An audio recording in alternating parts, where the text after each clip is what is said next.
What a lovely, warm smile radiating from the service sheets.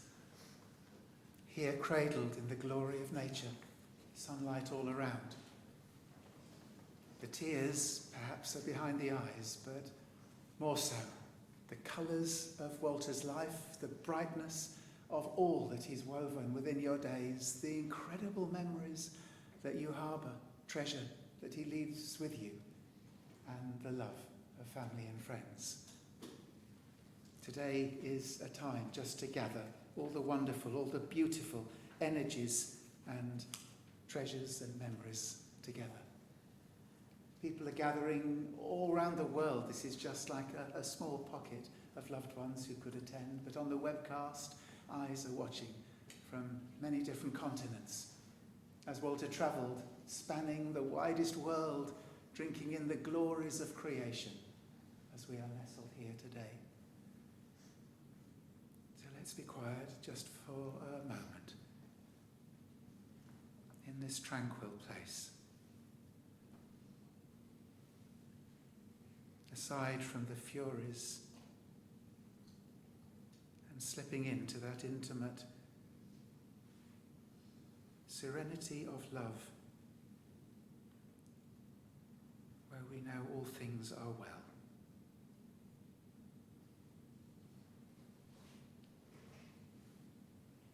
O God of gentle love, you first brought our Walter to birth. And we know that it was always surrounded by the love of family and friends, that he lived so fully, productively and well, and then nestled and cherished in love, that he passed. In now our times of hurting, of grief and pain, may love draw close and embrace us with love's care and fill our aching hearts with that promise of new life, that Walter and all of our loved ones passed over. They remain always with us, just a breath away, in the paradise that truly lies beyond. For this we pray through Jesus, our friend and our comforter. Amen.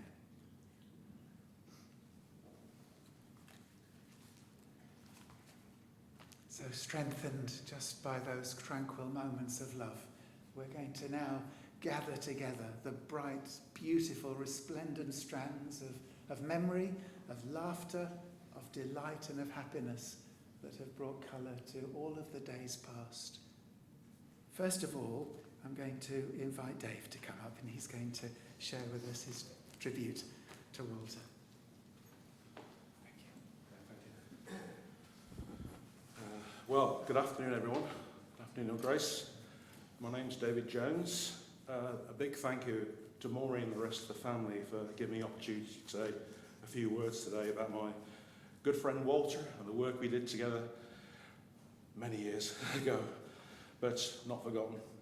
We both worked at Fasico in the Midlands, in Birmingham.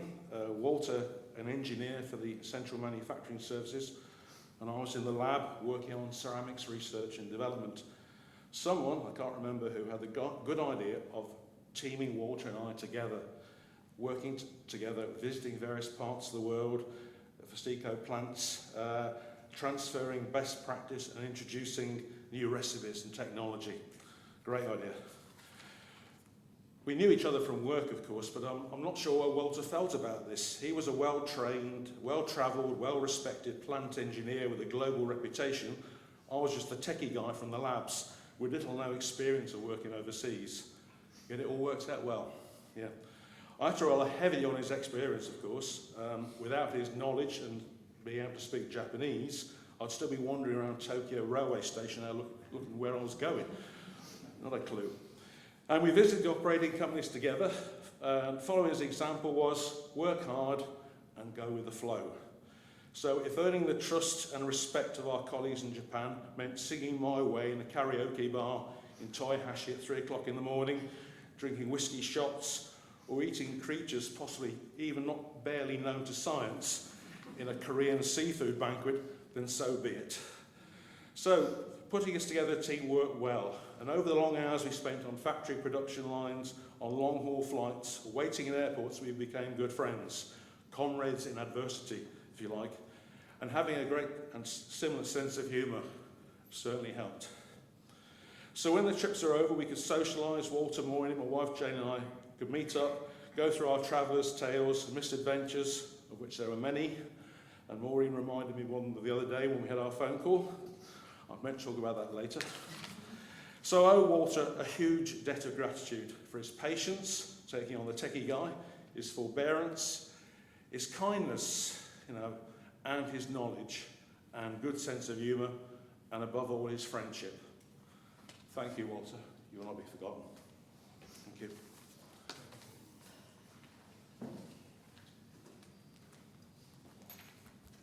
Thank you, Dave.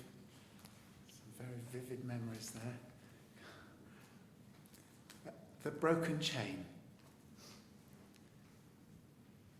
We little knew the day that God was going to call your name. In life we loved you dearly. In death we do the same. And it broke our hearts to lose you. But you didn't go alone. For part of us went with you the day God called you home. You left us peaceful memories, and your love, well, it's still our guide. And though we cannot see you, you are always at our side. And our family chain is broken, and nothing seems the same.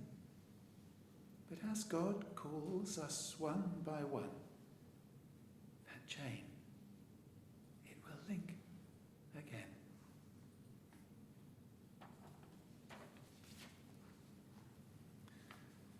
The mysteries of this place that love penetrates and brings light to and hope to.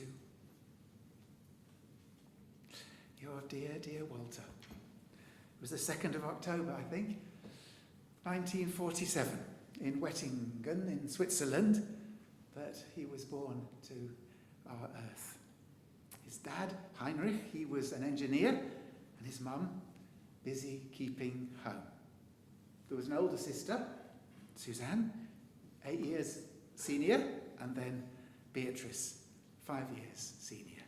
And they were, I think, probably like two little mums in those early years, loving having a little brother to tend and look after, and taking turns to push him in his pram, feeling very proud in the process.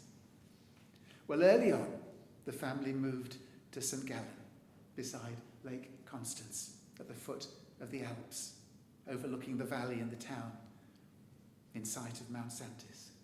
It was a glorious, expansive location, well able to inspire that furtive young mind, so fertile for adventure. And from early times, this wide-eyed lad was very eager, I'm told. A Boy Scout, inquisitive, mischievous, and doing what perhaps many do at that age, but with a particular passion, dismantling anything and everything to try and work out how it worked, how it came together, all of its composition. As well, walking and cycling and swimming in the lake's icy waters. Experimenting, I'm told, with various powders, just to see what would make the biggest, most impressive explosion. And just to get a sense of the daredevil in him, in his youthful zest for adventure. When the winters froze the lake over, at 16, my gosh, I don't know what his parents said, he cycled across the ice from Switzerland to Germany. It was a wonderful childhood. Mind, he saw probably less of his dad than he'd have liked. Often he was away on business. So kicking a football or something like that would be a rare treat in those early climbs, but one abiding gratitude was that his dad taught him to swim, and that gave him all the freedom in that lake nearby. Rich memories were sown of mountain walks, together as a family, picnicking before exhilarating landscapes of snow-covered peaks and valleys green. I suppose with that as your natural habitat and inspiration, he had to suffer school. Yet, in those early years, apparently he showed an aptitude, not surprisingly, for drawing, for design, for materials.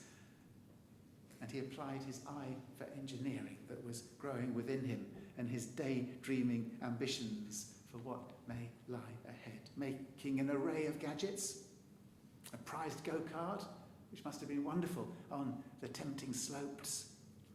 And at 16, he leaves school and takes up a 4-year apprenticeship as a draftsman with Sulzer Brothers. Apparently, he had to stay with a nearby aunt, and he'd cycle home at weekends. Very industrious, interesting, and he was just in his element. He excelled himself, so much so that they offered him a permanent position in the development office for medium-speed marine engines. Just the start of the illustrious career that was to unfold. He was eager, though, not just accepting what was, but to aspire to the best. He supplemented the knowledge that he'd gained. At Evening Technical College, he did an additional design engineer's course. Well, the years were interrupted, not like here, well, not at the moment, with compulsory army training, which might have been a problem, but apparently not for Walter, because, well, he was driving Centurion tanks. He was shooting. I mean, this was every lad's dream. And he was very good. He won multiple competitions, got numbers of trophies, gained great experience, expanded again his horizons broad, and gave him wonderful opportunities to make good friendships. Then in his early 20s, Sulzer offered him a 2-year position in Birmingham. Wow, he jumped at the chance. He drove his Austin A40 over, moved into a flat with friends, and thought the world was opening up, but there was just one little problem, that he'd got to leave behind his Swiss au pair girlfriend. That was one drawback. But he got no idea that the decision to come to Birmingham would be something that would change his life forever. Because Cupid is a mischievous sprite. And dragged along to a party in a cellar, apparently hugging a glass, he espied his friend who was dancing with a rather lovely woman. And it piqued his interest. "Look," he said to his friend, the dance over, "you're going back to Switzerland. Just leave her for me, will you?" Well, it seemed that Maureen was going to be spoiled for choice one way and another. Because when this handsome man with long eyelashes, who introduced himself as Siggy, came over, with eyes as blue as Lake Constance on a summer's day, as he regaled her, she was smitten. On top of that, he was a gentleman. He offered to drive her home. Luckily for him, not round the corner, but a half an hour's ride to Sutton Coldfield. It all worked in their favour at that moment. And those indelible moments would be unknowing to them, welding their hearts together and their destinies as one. Oops. One small problem, which men often have to sort out, the au pair girlfriend back in Switzerland. And as I said at the time, with True Love Island drama, he spun the line that he had to go home, he had to think very hard and come to an all-important decision. And that wasn't where men's chaos ended, because he made the decision. It was going to be for Maureen, and he came home. But he was too busy. He forgot to tell her. So poor Maureen was there waiting, wondering, and in the end got so frustrated, so much on tenterhooks, she got her friend to phone him, just to see what the lie of the land might be. And all was revealed. Men. The relationship blossomed. Maureen was welcomed with open arms by Siggy's parents. In the spring of 1972, perhaps to make up for that rather clumsy beginning, he decided to hatch a romantic plan for the engagement. A funicular ride to the top of Mount Santis, and there, astride the peaks atop of the world, he would propose. 3 words brought it all crashing down. "Oh, I'll join you," said Siggy's dad. "Oh, no." So Maureen had to cope with the second best, which was a park bench in Hayes Park, London. But the thought had been there. Well, the au pair resigned to history. There was another of man's dalliances that lay unsatisfied. Walter wanted to experience large marine diesel engines in action. And Maureen had the wisdom to say, "Look, Walter, get that out of your system before the marriage." Off the adventurer went, braving horrific storms across the Indian Ocean, visiting Australia, Japan, America and Europe on large bulk carriers, working as an assistant engineer with Swiss Atlantique. And Maureen patiently waiting at home, writing so many letters, apparently. once joining him for 2 days in Antwerp before being unceremoniously ejected onto the quayside. Those letters, treasured, communiques between you. And then it was out of his system. He comes back to dry land 10 months after and is given a job dealing with Japanese customers, learning some Japanese, marine diesel engines with Sulzer, and the wedding is in view, the 27th of September, 1974. It was a bit of a rainy time. Power cuts had come the previous night to be mischievous, but Emmanuel Church saw a blue-eyed wanderer waiting at the end of the aisle in a navy blue suit, a white shirt, a navy velvet bow tie. The marriage was celebrated. A modest reception at Mum's house, off to Torquay, where you were content, overlooking the bay, playing table tennis to your heart's content, and delighting in one another. Then a series of moves. Home in Spalding, a job in Peterborough as a design engineer with Perkins, a home in Whittington, and a job in Birmingham with Sulzer, having headhunted him. And then joy of joys, Julianne is born in 76. It has to be said here that Walter had learnt a lot about engines, but colic and nappies, that was a mystery. So that was left to Maureen, I think. And he did the neat bits like bath time and that sort of thing. Didn't want to uproot the family again when Sulzer relocated and Walter, as we've heard, applied to Fasico. He blew them away, apparently. The skills that he demonstrated, professional, linguistic, diplomatic. If there was a problem, Walter would sort it out. He had an exceptional way with people. If somebody was in a problem, he'd say, well, I think if I was doing that, I might approach it like this and just drop some seeds which could germinate and come to fruition. That ability to interact with people was a marvellous grace that he used well across his international travels, to Germany, to Spain, to Korea. Just a beginning of a lifetime crossing the globe. And in 78, Caroline was born. And as the family grows, and that's a wonderful home nest, Walter's going off to Brazil and Venezuela and Mexico and the Far East, and oh my gosh, the world is beckoning. So, well, perhaps they go with him. August 79. A tired family is clambering up a steep hill in Japan with 3 suitcases. On a doorstep, a snake awaits them, cockroaches swarming all over the kitchen.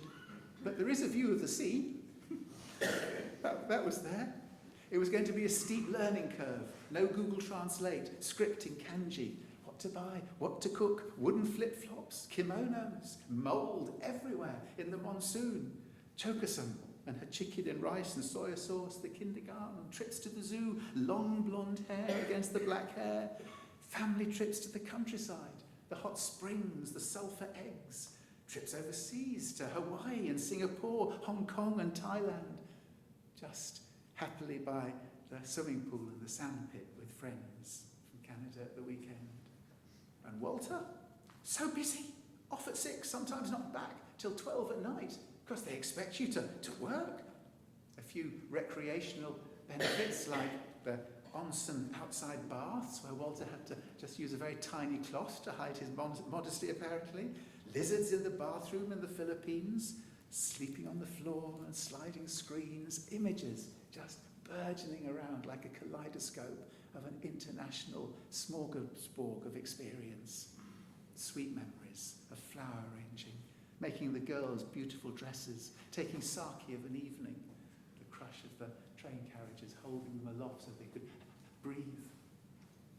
And then in 82, coming back to Whittington, then Sutton Coldfield. Walter, you must be exhausted of spirit. Brazil, Korea, Japan, USA, India, Europe, just the world over. You'd open his suitcase when he came home, apparently, and the aromas of food across the world would emanate across the home. Bulgogi sauce and kimchi and fried sparrow and soju wine and sea slugs and fiery cabbage leaves and hot chili and beaver even. It was a gourmet extravaganza. and he'd tell you fascinating tales, air flights that had gone perilously wrong, hazardous Indian and Russian roads, Brazilian rip currents, and naked appeals for help when his beach clothes that he'd left while he swam had been nicked by somebody. There were stories to fill the time, the hours before bedtime, with wonderful, wonderful sharing of his experience of the world. And then in 2007, you moved to Petersfield, closer to Julie and Caroline. Extend and refurbish the bungalow. Walter's still travelling, though, off to China, France and Poland, to China, coming back with Ming vases for the house. Well, no, just a grotty old engine to be refurbished. This is Walter. And at 65, retirement beckons. But there's going to be Russia to go to and Taiwan to go to. Does this man ever rest? Does he ever stop? It seems almost not. But within all of that hurly-burly, just those beautiful memory moments, halcyon times together, heart to heart, side by side, the unspoiled paradisical beaches of Phuket, up on the icy waters of the Austrian Tyrol, in the mountain streams, building dams with Dad, on the beaches, building the most amazing palatial sandcastles, not like the next family along the line, because Dad's perfectionism had to make it just absolutely extraordinarily impressive. All those wonderful family escapades, with Dad striding out at front, as Dads often do, but he did with gusto, and then completely the opposite. What are you doing, Dad? Speed up. Because he just took an hour to decide which restaurant he was going to eat in. So too fast, too slow.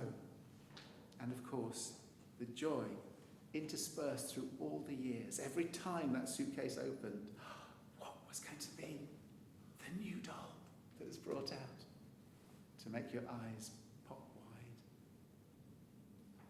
You said he never left you in his heart. Sometimes he'd be at a table and he'd look over at another table, the family all laughing together, and his tears would well up. He crossed the world, but you were there with him, in his heart, in his mind. Well, after such a productive life, you couldn't retire, could you? It wouldn't be possible. A router course, a wood-turning course, a lathe, a garden workshop, wonderful items emerging from the home and from the garden, so much so he wins Wood Turner of the Year trophy twice. Is he unstoppable? Yes. Loving the wood turning club, making great friends. And then the other wonderful delight for him, home now. He could be Papa to Ollie and Izzy and Amelia and Luca. There could be incredible times crabbing at Emsworth. It could be wonderful, big hot chocolates with marshmallows and sprinkles, or ice cream at the local Flintstones. There could be ingenious riggings up of Swiss cable cars for the Sylvanian figures to be tugged back and forth in the garden. Just creative, imaginative inventiveness. The go-kart, the runway with strip lights. No sticky fingers, though. And his mischievous jokes, his porky pies, and waiting for the grin to come. Papa, would you like tea or coffee? Yes. And the two of you had those tranquil moments up on the coastal paths over Emsworth. As life was gliding by, the boats gliding by too. Just gentle climbs of Scrabble and pottering in the garden. This man, this gentleman, he'd been ever dependable, modest, thoughtful, solid, wonderful sense of humour, an artisan, caring, kind, loving, full of humility, loved the English humour, good listener, that ability just to put you at your ease. A wonderful, loving husband, father, father-in-law, and Papa. So brave right to the end. And how you loved him. angels from the Rosemary Foundation supporting you. Lovely that they are here. This man with kind eyes, with a loving heart. And the night before, of all those extraordinary dishes, a paella, I think. No peas.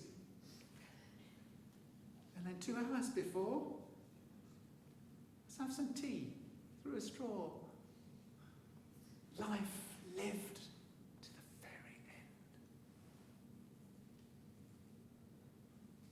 And then the words that you spoke with him, for him, Jesus' words. Shall we share those together now? Our Father, who art in heaven, hallowed be thy name. Thy kingdom come, thy will be done on earth as it is in heaven. Give us this day our daily bread, and forgive us our trespasses, as we forgive them that trespass against us.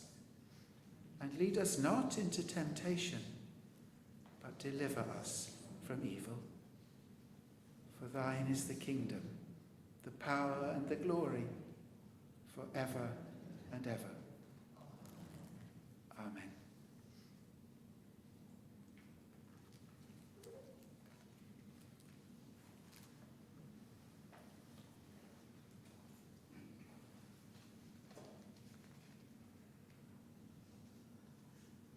Then you held his hand. Then you kissed his brow and cherished only by love. He slipped away.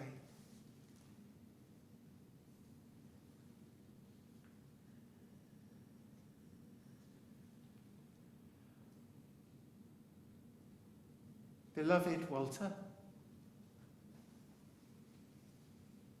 as Maureen first heard you, Ziggy, thank you.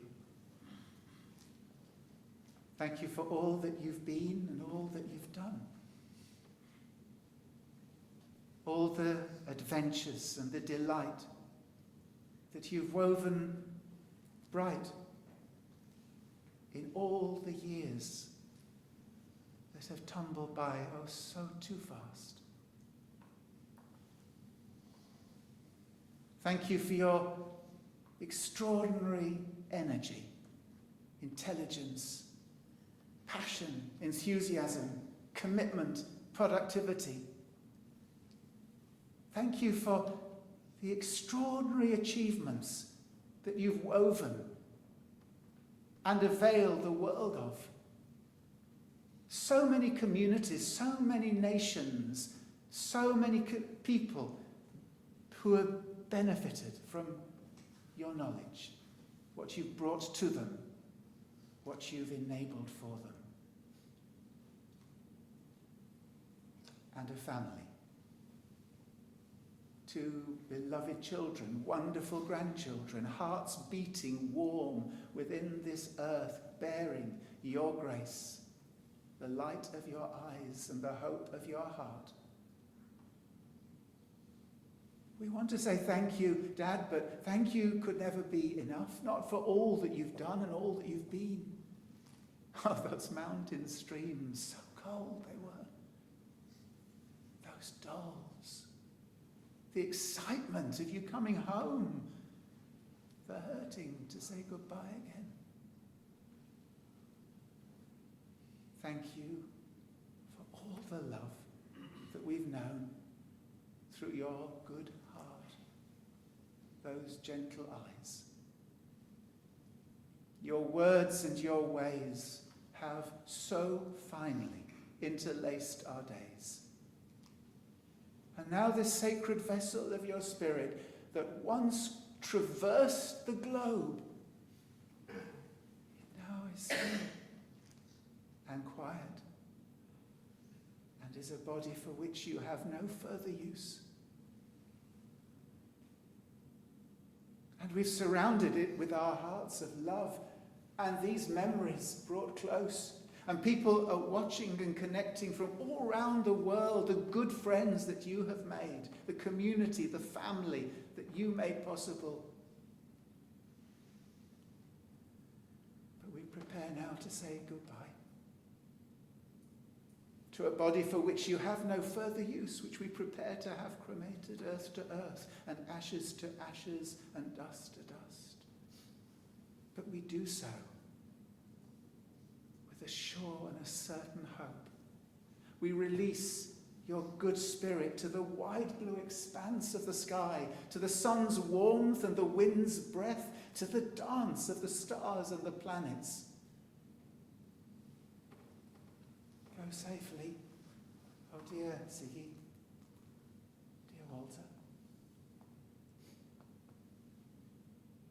Across the rainbow bridge of all of our dreams. To loved ones waiting upon that golden shore. To all the adventures that await. To all the lands there to be traversed and the adventures to be known. And oh, how we're going to miss you. Never ever to forget you. Always to speak of you. One day, when the chain links again, to be there with you. And until then, our love remains always with you.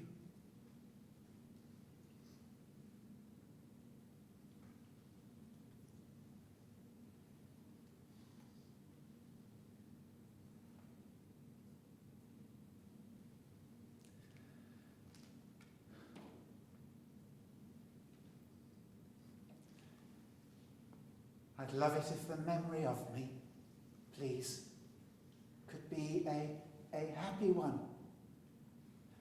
I want to leave an afterglow of smiles when my life is done, like an echo that whispers softly down the ways of all the bright, all the lovely times that truly have blessed our days.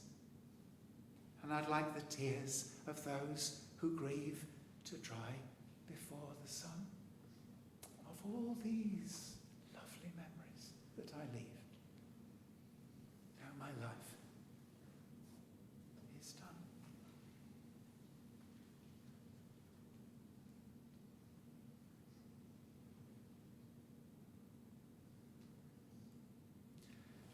So you're not going to leave Walter here?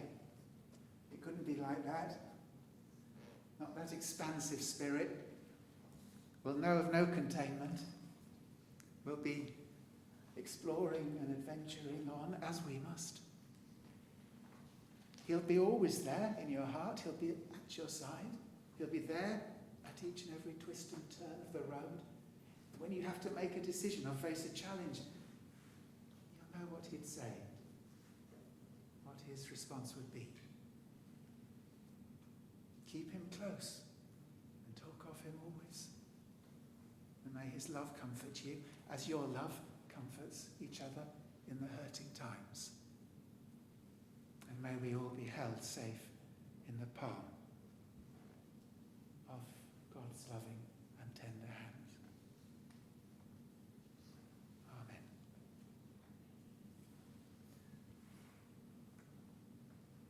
This last piece of music that we're going to hear and share is You Raise Me Up by Josh Groban, and we're going to stay seated and listen to the whole thing through before we leave the chapel.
Still